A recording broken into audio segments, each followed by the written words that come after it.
little sister took her own life and passed away a few years ago. I had a very tough childhood. I was abused in many ways and just really did not love myself. I was conditioned to be more willing to be negative, self-deprecating, and just hated myself. Life sucked. I wake up every day hating my life and saying all these negative things, and I was not a happy person. Then my sister passed away, and that sent me even deeper and darker into depression, amplified my anxiety, not happy in my job. That led me to trying to avoid my feelings. I started partying a lot more, going out, really busying myself, busy, working 2 full-time jobs, working 80 hours a week. Go out, this whole chapter where I was avoiding at all costs to be with myself. I had a panic attack, I was crying and just really questioning my entire life. And this was what I would call my awakening, where I had an out-of-body experience actually. I'm not sure if you ever had one yourself. I remember my soul leaving my body and I could see myself on the ground and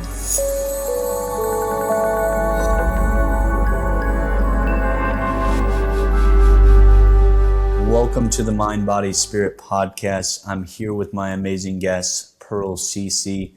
She's an amazing person that is helping transform the lives of many, focusing on women, as well as just unleashing that creativity within.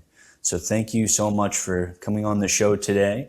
And feel free, if you want to provide a brief intro of yourself, feel free. Thank you so much for having me today, Tim. It's a pleasure. Yeah, my name is Pearl Cicci. I am a multi-passionate coach. I do somatic wellness for creatives, which is helping creatives tap into their bodies, get out of survival mode, and just honor what's coming through in the body and creating the magic they're here to share with the world. And I also have a branch where I do sober dance parties, and I'm all about sobriety and partying in a way that supports our well-being. So those are my 2 biggest passions in life, and I'm happy to be here. Oh my gosh. Well, that is amazing because we definitely need more sobriety in today's world. A lot of people are numbing their issues. And what got you into that? Have you always been a dancer your entire life? And then were you drinking for a little bit of your life and then just eventually transitioned into more conscious ways and empowered ways of being? Yeah, thanks for the question. For me, I have always had dance in my bones since I was a young child. I didn't necessarily dance professionally until I was 19, taking classes and doing big contests and dancing more. But I danced in my room all the time when I was younger, every day. It was a big part of how I love to express and connect and have fun. And so as I got older, and we're conditioned in society to be drinking and you have to drink and everyone needs to drink. And so being influenced by my friend group, I know I never liked the drinking. From the day I had my first drink, I was like, what is this? But I just did it because that's what we're supposed to do. That's the norm, right? Yeah. We're supposed to drink and go out and have fun. So as I got into the party scene, I'm a big festival goer. I love going to raves and festivals, and music and dancing is the main reason why I go. But of course, the environment shapes how you act and influences you. So, I did start dabbling to drinking and substances and all the things. And I wouldn't say I ever had a problem or an addiction, but I did know that it didn't make me feel good and just wasn't aligned with where I wanted to go. So the more and more I got into my field of work, which is health and wellness, I used to be a dietitian. I'm very much into the body and working out and taking care of myself. No longer aligned with me to be consuming substances or alcohol if I'm going to be someone that's promoting wellness, and just didn't feel good to my body. And so I started being sober, but still going out and still doing all the things I do and just being a sober partier. And that's really evolved into me hosting my own events and me talking about sobriety and me doing work at festivals and me helping other creatives really tap into how they can optimize their state and be really clear in their minds to channel what they're here to do. So yeah, that's kind of how I got into this.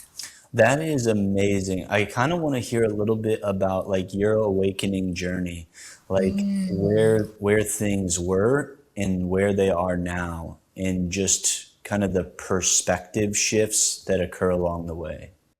Yeah, dang. I mean, this is how much time do we have? This might be a 2-hour question right here. We'll see. My awakening journey, that has been such a journey for me. And there's 2 pivotal moments that I'll share that have really shaped my life and who I am today. The first one is my little sister took her own life and passed away a few years ago. And so that moment really sent me deeper and darker. So I have been in the past, I used to be someone that was quite negative, quite low vibrational. I was conditioned a certain way as being around my parents, and just I had a very tough childhood. I was abused in many ways and just like really did not love myself. So as I grew up, I was conditioned to be more, what's the word? More willing to be negative and, self-deprecating, and just Yeah. hated myself. Life sucked. I wake up every day like hating my life and saying all these negative things, and just I was not a happy person. So then my sister passed away, and that sent me even deeper and darker Mm. into depression, really amplified my anxiety, just was like not happy in my job. And then that led me to trying to avoid my feelings, right? I didn't properly process the grief because I didn't know how to. I was young. And yeah, I started partying a lot more, going out, really busying myself, busy, like working two full-time jobs, working 80 hours a week. But I'd still go party and like go out. And it was just like this whole chapter where I was avoiding at all costs to be with myself and doing anything I could. So after I would say about yeah, a few months, like 6 to 8 months, I realized I hit my rock bottom, and I had a really hard night where I had a panic attack, and I was like I was crying and just really questioning my entire life. And this was what I would call my awakening, where I had an out of body experience. Actually, I'm not sure if you ever had one yourself, but yeah, I had an out of body experience where I was on the ground crying and just like sobbing so loud. And I remember my soul leaving my body, and like I could see myself on the ground and just observing like this human being in such a distressed state. And I remember, and this is what I now know, my higher self was like, this is not what you're meant to be doing. Like, you need to figure out how to shift your life. You're meant for so much more. Like, this is not it. And I remember coming back to my body, and it was like an instant flip switched, And I got up and I was like, I stopped crying, and I went to the mirror and I looked at myself in the mirror, and I was like, you're gonna figure out how to make yourself better and how to mentally be better and how to go after your dreams, and give myself a little pep talk. And then since that day, I've been really committed to my well being, my inner growth, and my healing journey, and all the things that I've learned along the way that have led me to the work I now do, and doing a lot of somatic work, understanding my nervous system, how to heal and actually feel our emotions through the body. I do a lot of body work in my work. And so, yeah, that was the moment where I was like, holy shit, like, what am I doing with my life? Like, I have so much more to do. And that's led me to this journey of helping people and coaching and all the stuff that I now feel called to do. But yeah, that was what I would say about that. Wow, that is quite the journey, and there's so much there that you can take, and you can see those negative situations or the situations that really brought you to your knees, and see it from a different perspective. See it from like a Yeah. different, higher perspective, a different kind of light of awareness, where you see the things that we went through as necessary, like the drinking. Like I did that myself, and that just wasn't in alignment with me. And I just Yeah.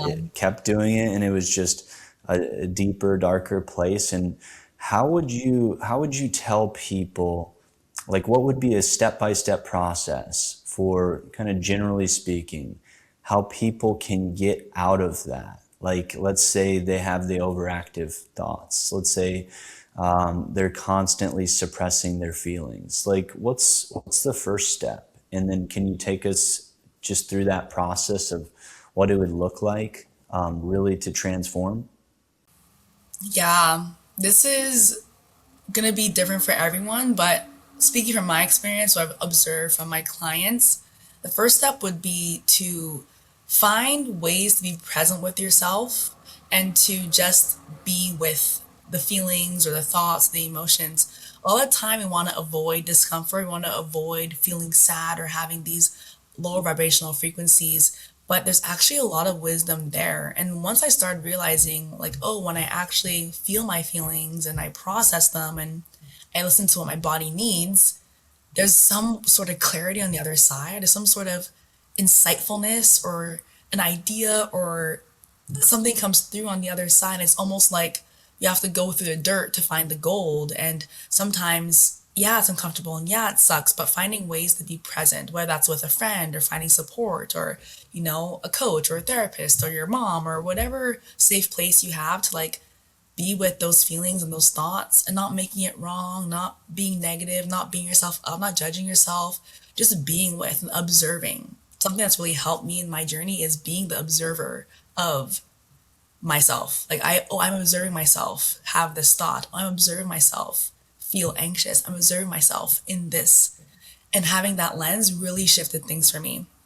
And so that's the first piece. And then after you are able to find a way that works for you to be with your feelings, be with your thoughts, process them, speak them out, journal, move, meditate, whatever helps you connect to that, then having a way to get the gold from it, right? So Mhm. it's like, okay, after I've done this and I've moved through this, like, what's the lesson here? What's not in alignment? What do I need to shift? Because our feelings, our emotions, and our thoughts are actually always telling us something needs to change. There's always some sort of, that's why it's coming up, because this is not feeling good, or it's bringing up some old things that need to be healed, or it's your body telling you like this is not alignment, this needs to change, my life needs to be different. And deep down we kind of know, like, there's an intuitive knowing I believe that we all have, but a lot of us might not pay attention to it, might numb it, might drown it out, might ignore it, right? We're conditioned to not really trust ourselves. So how can you bring back that self-trust and know that, oh, this part of my life that's making me unhappy, I want to change that and I want to do better or be more or change it for the better. And so that's where I would start. And of course, there's lots of nuances within that. But those are two things I focus on for someone that was just really wanting to get started and work through some of these thoughts and feelings that are coming up. Absolutely. Yeah, it's really step one, awareness. It's just coming back to, okay, let me be in the present moment, because a lot of us will go to our past and we'll look at our future and be like, man, that does not look like a great future. So we're always like, we're never in the now. Like, Yeah. and so what is the importance of the now moment? Like the present, like being present, being aware in the now moment. Like, what does that mean to you? And then what can that like shift for people if they're more in the now? Yeah, being present for me is everything. I mean, we only have the present moment. That's how it works. That's how humans operate. We only have the present moment. But it's just the mind tends to hold on to past experiences, past stories, and the body also has been experiencing our life our whole entire life. So we have all these imprints and conditions and experiences, situations that have shaped how we view the world. And so being in the now allows you to remember, like, oh, I'm in the present moment, I'm in the now.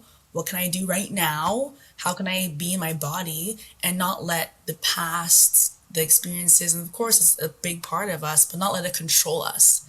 I always say I let it guide you, but don't let it control you. Like, yeah, in the past I had this experience and maybe it's going to make me more prone to doing it or maybe not doing it, but what do I want to do now? How do I want to rewrite the story moving forward? How do I want to show up in the now?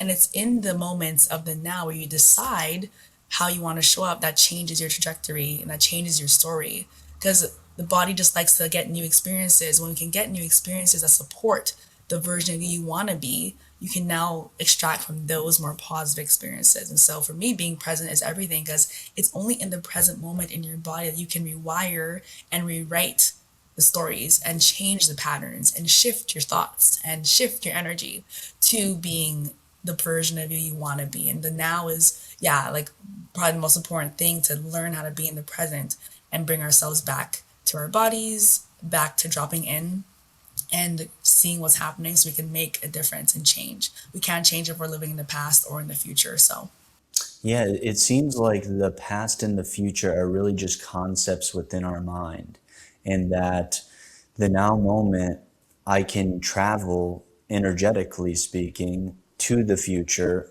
I can tap into different timelines. I can kind of sense the potentialities or the potentials in the field. And then I can also go back to past experiences which created trauma, or I would call it like fragmentation of the soul, where there's maybe different aspects of yourself that were unseen, unheard, unfelt, and all of those aspects we heal in the now moment. So it's a key to actually, like, emotions actually refers to energy in motion, but most of us are not allowing it to flow like through us. It's meant to, okay, just allow it to flow through you, and then once it does, okay, I'm going to let this go. But it's oftentimes, I believe, we get attached to either we're chasing pleasure or we're avoiding pain. Yep. So, could you take us through kind of that, kind of, I would say, a human condition? It's how do we get out of that? How do we come back to balance? Yeah. One thing I want to mention that you shared about is this idea that the brain makes up the past and the future, because the body doesn't know a difference between something that happened yesterday or 10 years ago. It thinks it's happening now.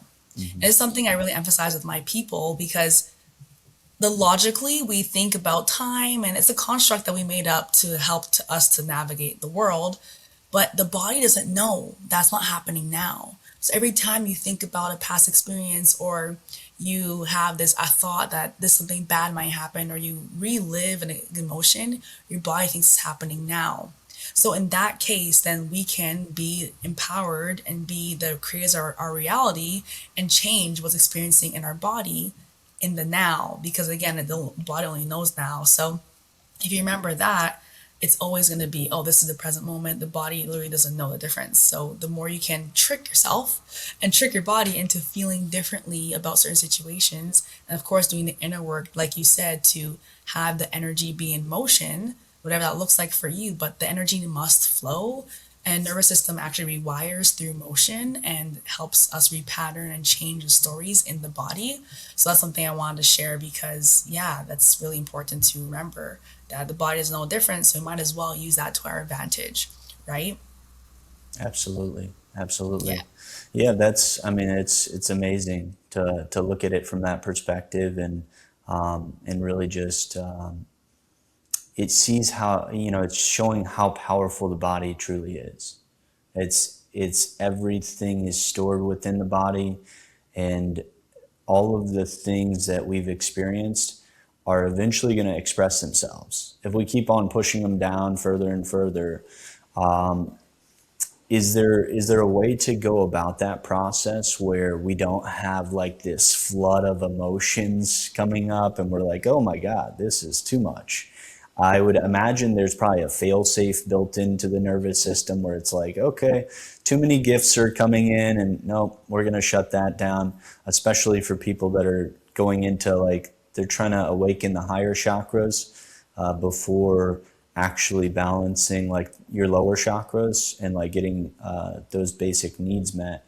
So could you take us through like a little bit of a process of how somebody could do that? Is it simply seeing reality as a reflection of your inner world and your inner state of consciousness, and where you get triggered, where you get uncomfortable, where you're kind of lashing out at the world and you have these self-limiting thoughts and beliefs and patterns? Is it using those as a leverage point and saying, you know what, let me focus on that. My relationships are a little rocky right here. So what's that showing within me? Would that be a start, or what would you suggest? What would your kind of journey be on that? Just to clarify, the question is around the processing of the emotions, or around the shifting your thoughts? I would say it's experiences in general, which will involve like what you think, what you feel, and like the intentions behind those. But really, overall, the experience and the patterns that keep showing up and up in different areas of our life. Like, how can we bring some of those? Let's just kind of focus on how can we bring those emotions up to the surface. You can speak on like the thoughts and beliefs if you'd like, because those are going to play an integral part in that process also. Yeah. Okay, so how can we kind of bring some of those thoughts and emotions to the surface? So a lot of the times from my experience, when we do things, emotions and thoughts will come up naturally, right? So let's say, for example, like you're gonna go post on social media and you have like, oh, but what if someone judges me? And these are parts of our everyday life. And what has really been supportive for me is creating time and space, sometime during the day, to connect to whatever needs to come through. Because not you can't always do the process in the moment. Sometimes you can, and that's beautiful. But for me, it's in the morning time. So I make space in my morning routine to really honor and sit with anything that's coming up, or if there's something that I got triggered by or something that was activated yesterday, I make a mental note and say, oh, yesterday I was feeling this way about this thing. Let me be here and see what's coming up. And the more we can normalize feeling our emotions, not making it a big deal, this is something that I notice, and this is how I was conditioned. A lot of people may also relate, but when I felt emotions, it was like, oh, why are you upset? Like, stop being sad. Like, don't cry. Like, what are you doing? Blah blah blah. It's okay. And I would never learn to process it properly, and I just learned to push them away. Like, oh, I shouldn't be mad or I shouldn't be sad, or so we never actually learned to properly be okay with our emotions, not let it be this whole thing that derails our whole entire day. But how can it just be this moment where we're like, oh, I'm feeling this way. Okay, let me be here and let me acknowledge it and let me name it and let me be like, okay, this is something I want to look into, or maybe not, and bookmark it and come back to it. Or if you have time in that moment, acknowledge it and see what's there for you. Because every time this comes up, it's data, it's information your body's telling you. And so as we're navigating our day to day, it's how can we just observe and notice and not make it a big deal and be like, oh, I'm so sad about this thing. And it's detaching the story from the emotion, because feelings will come up, but the stories are not always facts, right? The stories that come up around the emotions, the things that we, oh, because someone did this, I'm feeling like this, and it means they don't love me, and it means I'm not gonna have friends, or whatever comes up for you.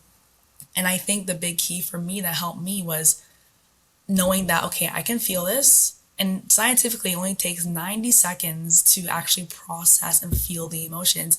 Everything else is our mind making up stories that keep us in the feeling, right? And so, how can we stop the stories as soon as possible and just be with our emotions? And oh, I'm feeling this in my chest, or I'm feeling this in my stomach, or in my roots, or wherever you're feeling it, and honor it, acknowledge it, let it move. Maybe you need to do some movement, maybe you need to just like breathe, whatever that looks like, and then let it pass. And the more you can honor it and create this beautiful way of processing your emotions, the less and less it becomes this whole thing that makes your nervous system go into shut down or freeze or fight or flight. Because when it becomes too much, like you mentioned, your body will go into, oh, I can't handle this. This is too much. I need to go into my fight or flight or freeze response. And then you never learn how to actually hold the emotion and know that it's safe. Like, I don't have to feel like I need to run away. I can actually be here with it.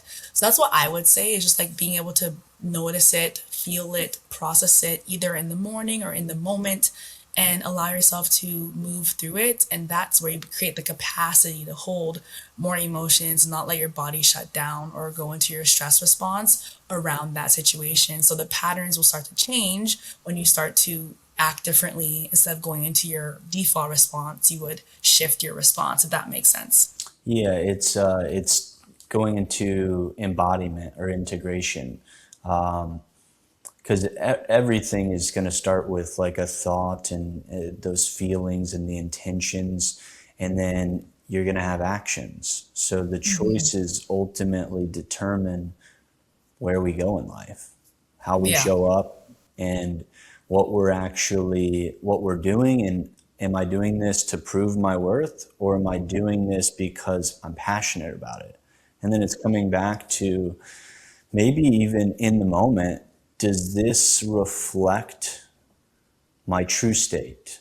Does this empower me? Does this enlighten me? Does this create a positive feeling or a negative feeling? So it's like, it's creating, not necessarily it's not judging the story. Oh man, why am I thinking that if I post, people are going to judge me? Whereas it's, what if I post and that's just me being my authentic self? And then when you feel all of those things that are coming up, that's when you heal the pattern. It's when you make that choice to post. It's when you decide, you know what, like I'm actually done people pleasing and I'm just gonna speak my truth and I'm gonna put this out there. So it's being real with ourselves, I think, at a very deep level. And I'd like to kind of go into the lens of creativity that you bring through like movement and dance, because it would seem like a very integral part of being a creator. It's getting creative because you're going to be visualizing different things and bringing those into creation through our focus. So could we kind of dive into everything about creativity that you'd like to share? Yes, I love that. I truly believe we're all creative beings and we all have access to infinite intelligence and we all have some sort of connection, whatever you want to believe, to God, to source, to higher power. And so when it comes to creativity, my lens on it is we all have our unique path and our soul's contract and what we're meant to do here, and we're all going to get our own ideas around certain things. For example, my idea around creating a sober dance event, my ideas around how I want to do my work with creatives. And this is unique to me. And so, what I notice a lot of time with creatives is we'll get an idea or we'll get a download or this thing will come through and your soul feels called to take this action. And then we'll allow the stories, the thoughts, the limiting beliefs, the feelings to get in the way. And so, when it comes to tapping into more of this, it's how can we be in our bodies and trust that this idea came to you for a reason, and then doing the work that we talked about to rewrite the patterns and rewrite the story around I want to take action on this even if I'm going to get judged, even if I'm going to feel whatever. I know this is my soul's calling and I'm going to be here. And it's really about making the mission bigger than your emotions. And this is something that a lot of people I work with, we have big missions. We want to change the world, like impact lots of people, and really we know we're here to do something more and help people with our unique gifts. So we have to make the mission bigger than the emotion. So the way I use creativity and dancing and movement to help people, because like we said, emotion is energy in motion, we must move the body in order to shift the emotion, change the story, change your state, and then take action from your empowered higher self state. Because most of the time, if we're staying in our stagnant, stuck, disempowered state, if we never move the emotion, it stays there, right? And that keeps us at a lower vibration. And our frequency is not as high as when you would move and dance and shake it out and let loose and use your voice. And so I use movement and dance as a way to help people break through some of these patterns and emotions that are stuck in their body to open up more of their creativity, more of their self belief, more of their confidence, more of their energy. And this actually helps people show up differently. So when they take action on their goals, they believe in themselves, and the old stories aren't as loud. Like they might still be there, but they're not as loud, and you know how to navigate them so you can still take action on your mission. And so dance, and I have my own way of doing that with movement and dance, and like I have a somatic sequence I take people through, but it really helps rewire the body on a deep level so you can now feel differently as you're taking action and not live from your old stories. And so it's been a big part of my work with people, and it's really fun too, like making it more fun. Yeah, I think that's what we need to bring into life more, because it's. I mean, I used to take life so seriously. I felt like I was a comedian, and then there was a transition towards, okay, you need to be super serious, and like you need to have everything kind of composed, and you Yeah. can't look messy, you can't, like, you have to look presentable. And I think women go through this a lot from like their parents, and especially like with the beauty standards that are held Yeah. on different people. So I kind of want to dive a little bit into that, into, for women, it's typically looks or appearance. For men, it's typically performance. So, how can we get out of those roles? And let's just start with women with like appearance. Like, if you're told every day, you need to look a certain way or you're going to let somebody down, is it realizing that that's an illusion in the first place? It's like, that's not my truth. Like, and I work with my wife on this and I say, how does this make you feel? Does it make you feel like good, like empowered? Like if you're not looking great? And it's just looking at it from like different angles. But I'd like to see like what your perspective on that and like how people can move out of those types of roles for the performance for men, and then we'll focus on women with like the beauty standards and everything. Yeah, that's a really good point. For me, I always like to connect to the idea of, is this story mine or someone else's? Right? And most of Yeah. the time it's someone else's. Someone else's, society's projections, conditioning, school, wherever you got this story from that's been so ingrained. And then once you realize, oh, it's not even my story. So then I ask, well, what is a story I want to believe in? And when it comes to like looks and appearance, like what makes me feel good? What makes me feel confident? What do I want to wear? Not for anyone else, but for me. Like how can I feel good in my body? What would that look like? How does it feel? What do I want to wear? And that's when you start to get into like this, I'm doing this for me, not anyone else, not for approval, not for external validation, not for whatever.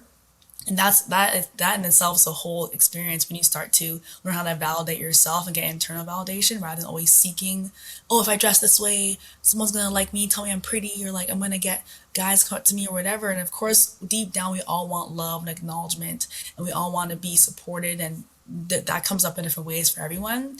But it's like, how can I get what I'm seeking from inside of me without self abandoning what I truly want and desire? So that's like the whole process for me. It's like, well, I want to look good, but for me, and for me, that looks different. Like, I like wearing sweatpants. I like wearing baggy things sometimes, but sometimes I like wearing really beautiful, flashy clothing. But that's just my expression. So it's really getting honest and true with how do you want to express yourself. For example, we're talking about clothing and looks. What's that look like for you? But the question I think is so important to emphasize here is like, what do I want for me? Not anyone else, whether you're man or woman or whatever you identify as. What do I want for me, and how can I do that, and how can I get the internal validation or the self support or the self love from within rather than outsourcing it? When we start to outsource these things, that's when we start to act out of alignment with ourselves, start to do things that might not be true to us, one because we're seeking to get that. So that's where I would go with that, because yeah, asking yourself if the story is yours, and if it's not, what do I truly want, what makes sense to me, and trusting that journey for yourself. Absolutely. Let's dive a little bit deeper into the love and acceptance part before we shift into the men's performance role. So, for most people, I would say we have wounds to, feeling some sense of self-worth, love, acceptance. Oftentimes that stems from childhood, how we were raised, as well as things that are occurring in society, as well as how we're interacting with friends and just different people, places, experiences, and things that influence that. So, like, how can we develop that sense of self worth and the self love and the self acceptance? How can we foster that within?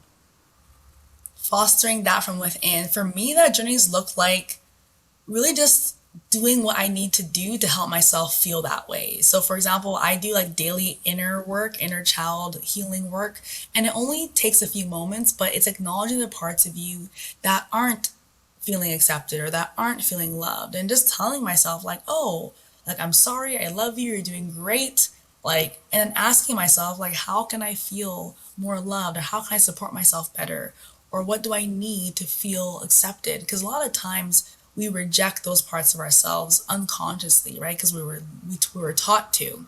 So it's like, how can we acknowledge these parts of ourselves, give them the love and attention they need? And that might look different. That might look like, hey, I want to go skateboard, for example. I want to go to a dance class. Or how can we take these parts that need that attention and honor them and listen to them and say, hey, like, I've always wanted to do this, and you go do it. And after you do it, you celebrate yourself. You tell yourself you love yourself no matter what, that you're there for yourself. And you start to build that inner narrative. Because a lot of time it's the reparenting process that needs to happen.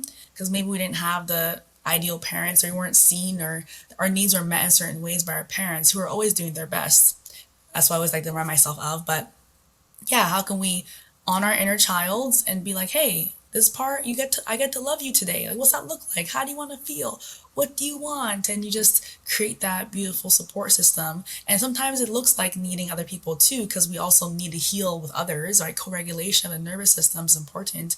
But I think it's knowing when you can get that from within and when you need support from others to get the outer support too. But that's where I would start and just really connecting to your inner world and what you need. Tell yourself you love yourself, like you're proud of yourself. Something I tell my clients to do is like, what do you wish your parents told you more? And then they tell themselves that every single day, right? And so something like that. Yeah, it's almost like retelling the story. It's almost like looking at your past story and saying, what's the lesson here? Like, Yeah. was there some wounding? Maybe I chose that, like from a soul perspective. So it's Yeah. like we're choosing these things that we would classify as bad in human terms. From a non-judgmental lens, I would just call them neutral experiences that we give meaning to, and those meanings can either cascade into a downward spiral, and we're just like, oh my gosh, I'm just chasing external validation through social media posts nowadays. But and then there's other kind of spiraling, drinking, and all the different things you can get into nowadays. But I think it's really just coming back to yourself, and it's just saying, is this story true? Is it somebody else's story? And it's, I like to use the analogy that we are the directors of our life. And Yeah. a lot of us are playing roles that aren't even the main character. It's like, That's so we're just true. like, what am I doing? And so we're in this wild situation where we're literally the director, we're the actors, we're the actresses, we're all of the play production, we're every part. We are the scene, we are the experience. And you could think of it like the ocean analogy. You are the ocean, but you believe that you're just a drop in the ocean. It's like you are the entire ocean. So if we take that to you are the universe, you are source, you are the creator, you are life itself expressed in physical form, and you're moving through this, call it a dense experience of life in which there are lessons to learn. And within each and every circumstance, there is room and there is the scope of learning and growth and evolution. And some people, they don't want to evolve. They just keep repeating the same things. And I would call it like a spiral in which it's sometimes you fall off a couple ledges, maybe you drop 2 levels down, and then sometimes you're just going in one direction, you're just going in a circle for like 5 years of your life, and you're just repeating the same pattern. Oh, I'm drinking again. Oh, I hate drinking, and it's like, what are we doing? And you just come back to, is this my truth? It's like, start there, and then use your use your external reality in the circumstances to show you where you're not free in life, to Yeah. show you like, okay, what do I still have to learn? Like, could I show up to this situation differently? And I believe a huge part is going to be like visualization. So could you take us through, just in terms of, if the outer reality is a reflection of the inner reality, how can we shape our inner reality to create a outer reality that we actually love and enjoy? How do we shape our inner reality? Yes, this is something that I love to help people with because everything starts from within. Like it's always an inside job. So there's three things I think about, and you mentioned visualization is one of them, which is so important because the way we rewire and create new pathways in the brain is one of the ways is through visualization. But in addition to that, it's also through repeated and emotional experiences. So how can we create an emotional experience within our body around the things we want to call into our life. So it's visualization, but I like to take it a little bit deeper and I create like a in the body experience around the thing. And so we visualize it, but we also feel it in our bodies. We move with it. Like if you were to experience this, what's it feel like? How are you moving? Like how are you celebrating? And this makes it way more visceral because then the body learns that this experience gets to be safe for me because it's no longer a new thing. It's something I've experienced deep in the cells and I've created the shifts already. And of course, you got to repeat these things. So, daily visualization, daily embodiment practices. And that's how you get your body on board with the things you're calling in to change your reality. Because if you don't have it in your vision or in your body yet, it'll be very hard to attract it into your life because your body doesn't want anything that's different or new or outside of your comfort zone. So we must make the things that are outside our comfort zone, our desires, our dreams, our goals, comfortable by experiencing it through visualization through the body. So that's really important. The second thing that is really helpful is your identity, right? Doing the identity work because your body and your brain only aligns you to the things that you believe you are.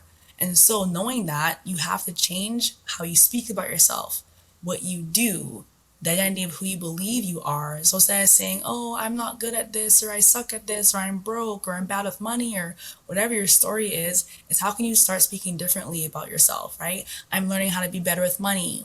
I'm becoming better at my art. I'm being on social media more, or I'm attracting more people that are aligned with me, or wording and languaging that really supports who you're wanting to become, right? And starting to say that every single day.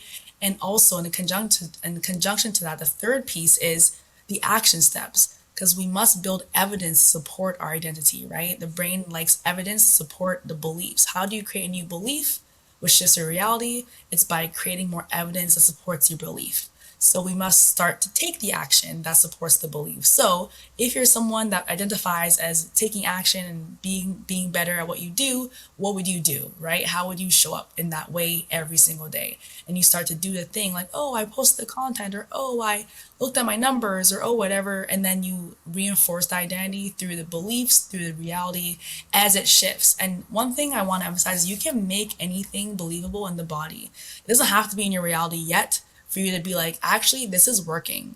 I something I've been doing that's been really helping me is looking at every little piece of evidence and saying it's working. So I used to believe it wasn't working and, oh, business isn't working, it's so hard. But if I get a like, oh, it's working. If I get a follow, or if I get someone DMing me, or if I meet someone, oh, it's working. Look, I had someone talk to me. Oh, hey, look, I had someone reach out. Like, how can you just create evidence for yourself? Because again, we're all the creator of our reality. We're making things up along the way, literally.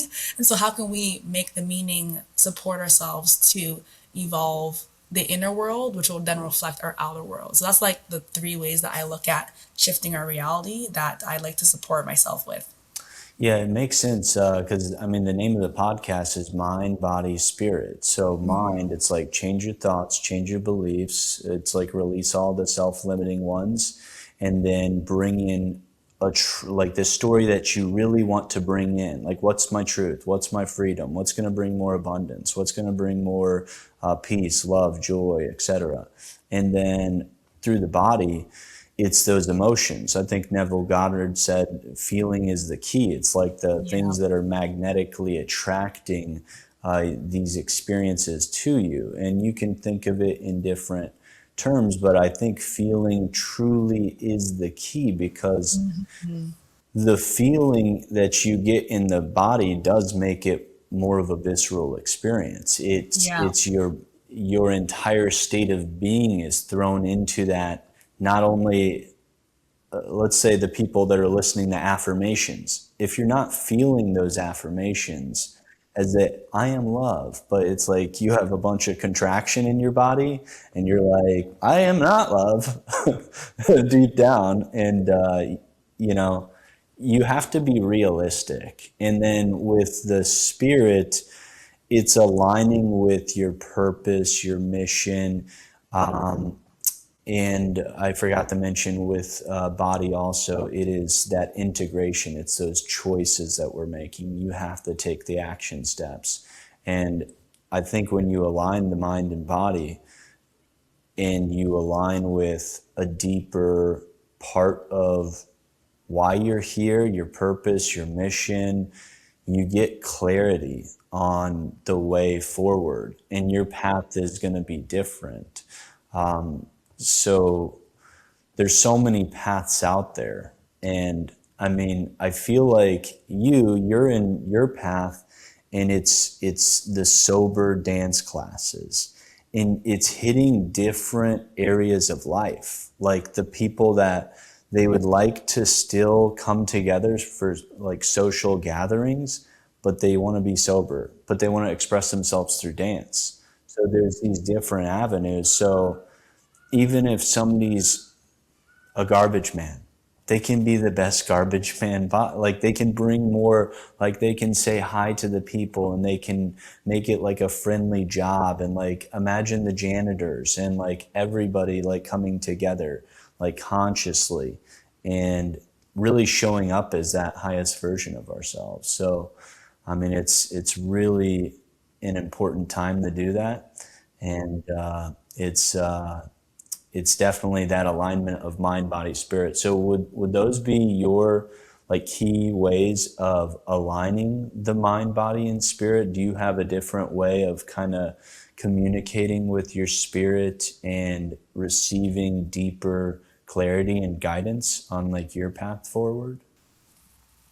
I have a framework that I teach people and that I live by, and so I'll share it briefly. That helps me connect more to my spirit, my purpose. So I have in the morning, like I mentioned, I take time to connect with source. I just sit in silence and I will just open up to whatever needs to come through. And usually I'll get ideas or downloads or visions or something along the lines that just reminds me of like what I'm here to do. Sometimes I'll ask questions and get some clarity through that. I also get clarity through taking action, right? But in the morning, just making sure I connect to my soul every single day. And that's been really powerful to keep me on track. Because sometimes, especially as entrepreneurs, things aren't always going as planned. Sometimes, like, I'm like, am I doing the right thing? What's happening? Oh my gosh, it's not working. You know, we can get stuck and sometimes in that mindset. So every morning, it's like regrounding myself in, like, okay, I know I'm doing what I'm meant to be doing.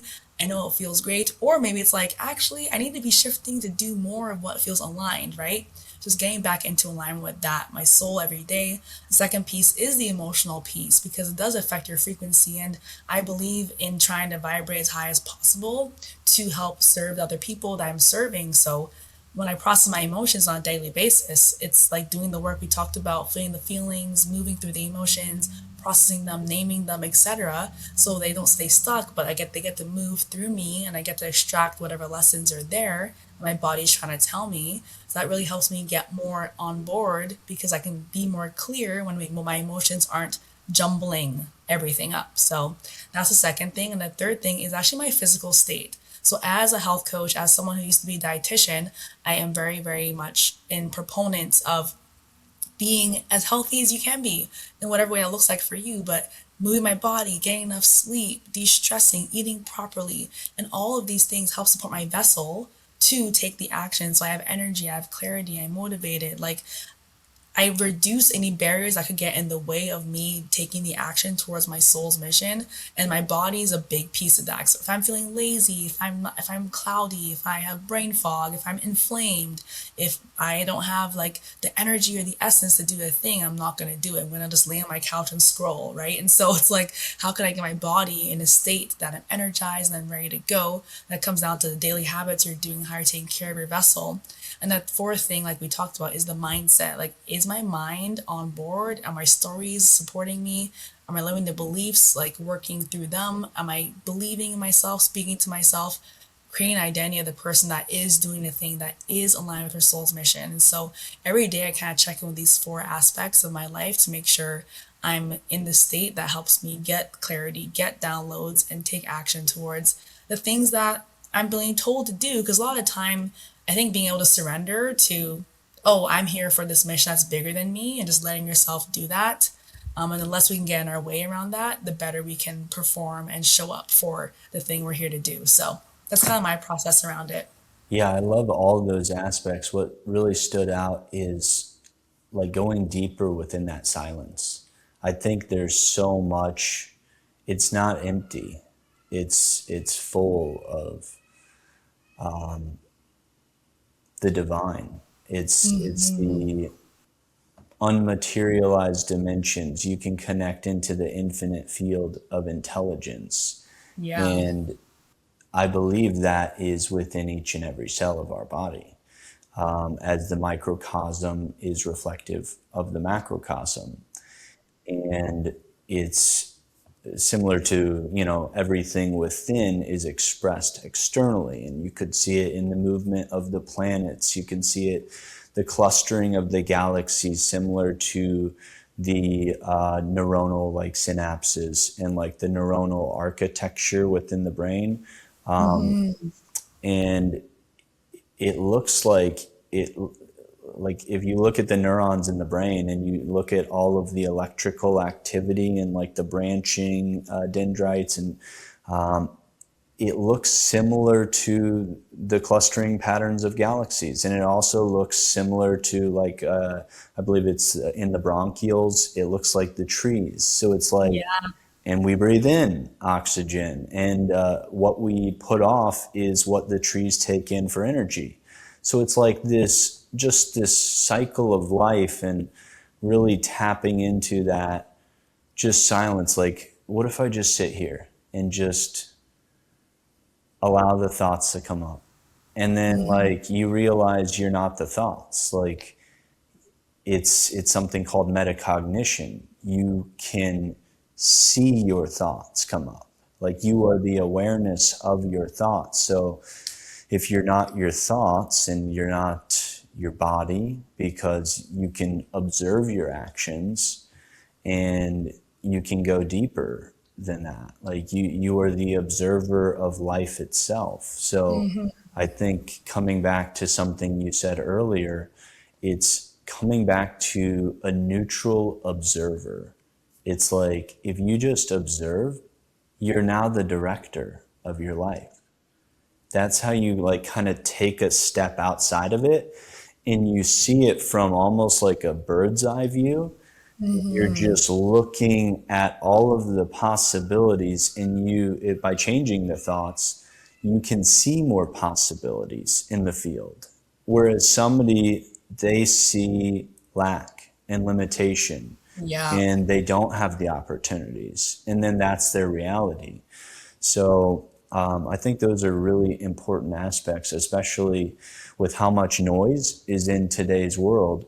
I'd like to go into, just for this last segment here, how do you engage with social media in a healthy way? Because it is a very, let's call it a toxic environment. It seems like it's mostly just ads and not even your own friends like feeds, and you're just like, what am I doing?